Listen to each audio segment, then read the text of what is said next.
Welcome to the Green Lake Association's 2022 State of the Lake Breakfast and Annual Meeting. I'm Stephanie Prellwitz, Executive Director of the GLA. Whether you're joining virtually or in person at the Heidel House, thank you for joining us. I'm on the shores of the Silver Creek Estuary on Green Lake's east end. The Silver Creek Estuary is one example of water quality that hangs in a delicate balance for the lake that we love. After all, this wetland is effective at providing fish habitat and filtering phosphorus pollution. But as we are all too aware, it also serves as a duckweed production factory that turns this tiny native plant into a sizable challenge throughout the lake. The Green Lake Association cares about tipping the balance for duckweed, for the Silver Creek Estuary, and for the entire lake back to a healthy, thriving ecosystem. We are scaling up like never before on behalf of a clean, restored, resilient Green Lake. Now, if you're watching, it's likely that you recognize that the stakes couldn't be higher and that the need couldn't be more urgent. So thank you for joining us, and thank you for your support of the GLA. Today, I'll share the latest news about the lake's challenges and why the GLA is broadening our focus so that we can better tackle Green Lake's declining water quality. Now, before I dive into how technology and innovation will play an essential role in the lake's future, I'm going to spend 2 minutes giving you a brief science lesson about how we got here. In 2014, the Wisconsin Department of Natural Resources listed Green Lake as an impaired water body because it wasn't meeting minimum standards essential for healthy aquatic life. For Green Lake, an invisible but troubling low dissolved oxygen zone is located 30 to 60 feet beneath the lake's surface. Now, the unconfirmed assumption was that the dead zone was tied to excess phosphorus loading. The thinking was more phosphorus led to more aquatic plants and algae, which led to less dissolved oxygen, a critical component for all aquatic life. But we didn't have data to prove any of it, and we had no idea what would be needed to resolve it. That's why the GLA sponsored a lake study with the U.S. Geological Survey and Michigan Technological University to better understand the lake's water quality issues and, more importantly, how we might go about resolving it. The study, which wrapped up less than a year ago, concluded that, in fact, phosphorus loading from the watershed and from within the lake was, in fact, the issue. Because of this research, we now know that we need a 46% reduction in phosphorus loading to improve water quality back to the very minimum expectations of water quality, and up to a 67% reduction to return Green Lake back to the clean, oligotrophic lake that has inspired so many childhood memories. A 50 to 70% reduction in phosphorus. Now, phosphorus is a nutrient that comes from fertilizer, from animal manure, from eroding sediment, and a host of other sources. And cleaning up Green Lake will require looking throughout the 107 square mile watershed to make improvements on the land and its streams that prevent phosphorus from making its way to Green Lake. And with that, science class is dismissed.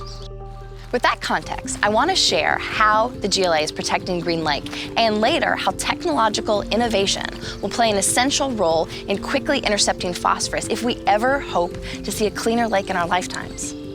After all, isn't that what we all hope for? A cleaner lake for our community, our economy, our family, and their families. But we must acknowledge that the lake that we love will not improve on its own. And that is why the GLA is stepping in with a host of phosphorus-reducing, lake-loving practices, like stream restoration on White Creek, Roy Creek, and Dakin Creek. With your help, we've successfully turned a troutless trout stream back into a healthy, thriving habitat for trout. We brought back the brookies on Dakin Creek. This year, we're expanding that work, and we're identifying stream bank erosion hotspots on Roy and Werches Creek, two streams that flow to Green Lake's southwest inlet. These erosion hotspots are phosphorus hotspots, since soil and phosphorus are closely linked. In addition to streams, we're working throughout our agricultural watershed, side by side with farmers. The GLA purchased a no-till drill so that farmers can experiment with planting buffers and interseeding cover crops to form a green blanket over the soil surface, primarily during springtime, when conditions are most vulnerable to the lake. The GLA is co-hosting field days with agricultural producers and shoreline owners to demonstrate practices that are good for the land and good at protecting Green Lake. The GLA even sponsors a demonstration farm right here in our watershed to serve as a learning lab for local farmers to exchange success stories and to empower their peers to try new management strategies. And we are installing a phosphorus sponge to the outlet of an existing agricultural retention pond. During big rain events, these runoff structures often fall short of intercepting phosphorus pollution, which is exactly the time that they are needed most. This new phosphorus sponge will intercept that pollution before it has a chance to harm Green Lake's water quality. If this pilot is successful, there are 50 other retention ponds where we could use a similar approach. And finally, we are continuing to remove invasive carp from the County Highway K marsh. Carp seek the shallow waters of this area of the lake to spawn. Once there, their destructive movements prevent this wetland from properly functioning as a natural phosphorus filter. Removing carp is one common sense measure to help this ecosystem rebound back into a healthy wetland that can absorb phosphorus pollution and prevent it from entering Green Lake. There is no doubt we are doing a lot. When it comes to watershed management, the GLA and our partners are taking the right approaches, and we're leaving no stone unturned. Our strategies are rooted in science, data, and monitoring, and we're implementing best practices at an unprecedented pace. Collectively, our lake management planning partners and the GLA have installed over 140 best management practices in the past 10 years alone.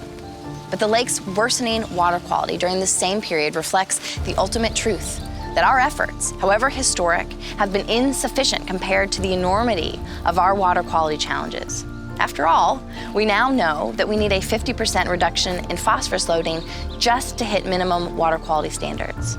That means that for every pound of phosphorus that makes its way to Green Lake, we need to figure out a way to cut it in half.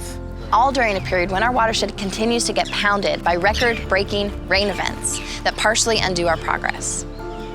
But don't tune out, because good news is ahead. The GLA is entering a bold new era.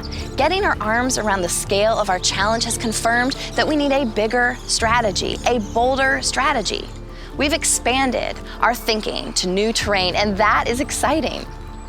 If we are serious about improving Green Lake's water quality, we will not be successful if we solely rely on traditional watershed management that seeks phosphorus reductions acre by acre, field by field, landowner by landowner. We are short on time to exclusively depend on such a long-term approach, which is why innovation and technology must be part of the picture. We must use these new tools to intercept phosphorus, while the GLA and our partners simultaneously work upstream to reduce the root causes of that phosphorus pollution. Right now, around the world, engineers, researchers, and big thinkers have developed successful examples of using technology to quickly intercept phosphorus pollution from lakes and rivers. Imagine this as a treatment facility that uses technology to clean up runoff and clean up our lake. The technology is there, so all we need to do is apply that innovation to solve our local challenge. And the situation here in Green Lake couldn't be more opportune, because the research study that we completed last year also determined that nearly 80% of our phosphorus loading flows under two bridges, 48% under County Highway A and 29% under County Highway K. 80% through two bridges. These two pollution pinch points represent two unique opportunities to intercept much of the phosphorus that's harming Green Lake's water quality. Here is the bottom line. 80% of the phosphorus loading from our 107 square mile watershed flows under 58 feet of bridges. 58 feet! When you think of it in those terms, the concept couldn't be simpler, and all we need to do is engage the right minds to help us fill in the details. Of course, in the meantime, the GLA is committed to making the lake more enjoyable today, and public enemy number one is, of course, duckweed. Green Lake Association members, we have heard you.